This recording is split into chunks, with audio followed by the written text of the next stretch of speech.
संयुक्त परिवार सामाजिक एकता को बढ़ावा देकर राष्ट्रीय एकता को सुदृढ़ करता है और संस्कारों, संस्कृति व परंपराओं को अगली पीढ़ी तक पहुंचाता है।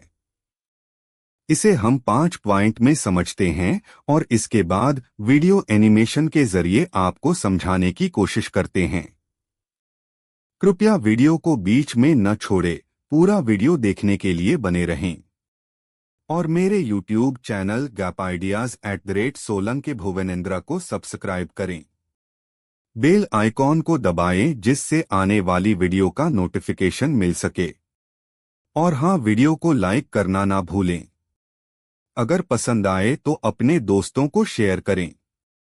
एक संयुक्त परिवार में सामाजिक सुरक्षा। संयुक्त परिवार में सभी सदस्य एक दूसरे का सहयोग करते हैं, जिससे हर व्यक्ति को मानसिक और आर्थिक सुरक्षा मिलती है। इससे परिवार के सभी सदस्यों का विकास होता है। 2. बच्चों का अच्छा विकास। संयुक्त परिवार में बच्चों को बड़ों से संस्कार और नैतिक शिक्षा मिलती है। दादा दादी और अन्य बड़े बूढ़ों के साथ रहने से बच्चों में अनुशासन, आदर और सहयोग की भावना का विकास होता है। 3. भावनात्मक समर्थन। संयुक्त परिवार में एक दूसरे के साथ खुशी और दुख बांटने का अवसर मिलता है। इससे किसी भी तनाव या समस्या का सामना करना आसान होता है और भावनात्मक समर्थन मिलता है। 4. संपत्ति और संसाधनों का साझा उपयोग। संयुक्त परिवार में संसाधनों का साझा उपयोग होता है, जैसे घर का सामान, खर्चे और अन्य संसाधन। इससे खर्चों में कमी आती है और सभी का आर्थिक विकास होता है। 5. संस्कारों का संरक्षण। संयुक्त परिवार में पीढ़ियों से चली आ रही परंपराओं, रीति रिवाजों और संस्कारों का संरक्षण होता है। इससे परिवार के सदस्यों को अपनी संस्कृति और परंपराओं की जानकारी मिलती है और वे उन्हें आगे बढ़ाते हैं।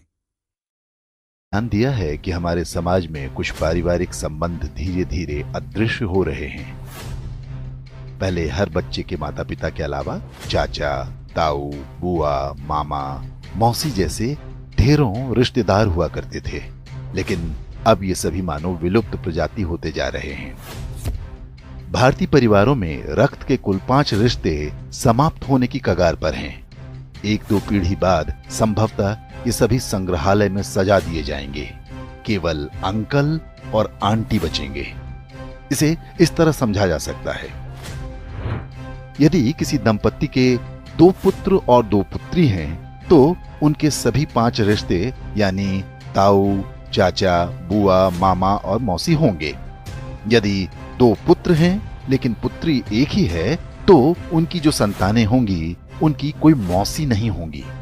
माँ के बाद बच्चों की कोई सबसे सगी महिला होती हैं, तो वो मौसी ही होती हैं। यदि किसी के 1 पुत्र और 2 पुत्री हैं, तो चाचा और ताऊ के रिश्ते नहीं होंगे। यदि 1 बेटी और 1 बेटा है, तो उनकी संतानों का न तो कोई चाचा होगा, न ताऊ, न मौसी। यदि 1 बेटा या 1 बेटी होती है, तो वो पूरी तरह से अकेला होगा। माता पिता के बाद उसका कोई रक्त संबंधी नहीं होगा।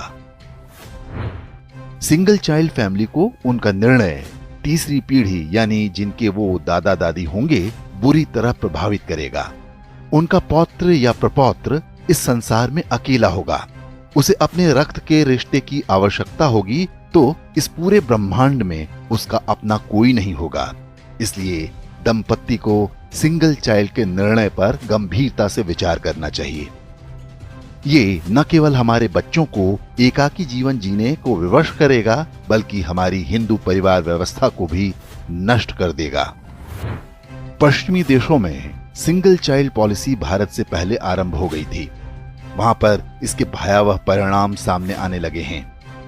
ब्रिटिश विद्वान डेविड सेलबॉर्न ने एक पुस्तक लिखी है जिसका नाम है द लूजिंग बैटल विद इस्लाम। इसमें बताया गया है कि पश्चिमी समाज पर इस्लाम का अधिकार होता जा रहा है और इसका सबसे बड़ा कारण एक शक्तिशाली परिवार व्यवस्था का अभाव है। यूरोपीय देशों में परिवार नाम की संस्था लगभग समाप्त हो चुकी है। लोग विवाह करना पसंद नहीं करते। समलैंगिकता, अवैध संबंध लिव इन रिलेशन जैसी कुरीतियां सामान्य बात हैं। उन समाजों में ऐसे बच्चों की संख्या बढ़ती जा रही है जिन्हें नहीं पता होता कि उनके पिता कौन हैं। बूढ़े माता पिता को घर में रखने को कोई तैयार नहीं। ओल्ड एज होम में उनका बुढ़ापा बीतता है। यूरोपीय देशों में आज राजनीतिक दल परिवार को बचाने का वादा अपने चुनावी घोषणा पत्र में करने लगे हैं। ऑस्ट्रेलिया में तो फैमिली फर्स्ट नाम से एक राजनीतिक दल भी बन गया है। पश्चिमी देशों के समाजशास्त्रियों की सबसे बड़ी चिंता यह है कि परिवार व्यवस्था को कैसे बचाया जाए। इस सब के लिए उनके पास यही सुझाव है कि एक से अधिक बच्चे पैदा हों। अब यही चुनौती भारतीय समाज के सामने भी खड़ी होने जा रही है। क्या हम समय रहते सतर्क हो पाएंगे या हमारे साथ भी वही होगा जो पश्चिमी देशों के साथ हो रहा है?